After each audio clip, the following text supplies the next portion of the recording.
In front of me is Motorola Moto G22, and today I would like to show you how you can set up screen lock on this device. First of all, you need to access device's settings and choose security. Now tap on screen lock and pick one of those login methods, pattern, pin or password. Tap on the best one for you and enter it. When you're ready, choose next at the bottom right corner and repeat it.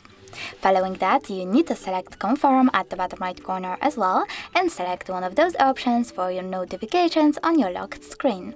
I don't want to see any, so I will go with don't show notifications at all and save my changes by choosing done at the bottom right corner. Now when I turn off my screen and then turn it back on, as you can see, pattern is now required. Thanks so much for watching. If you enjoyed this video, smash that like button, comment and definitely subscribe. Bye!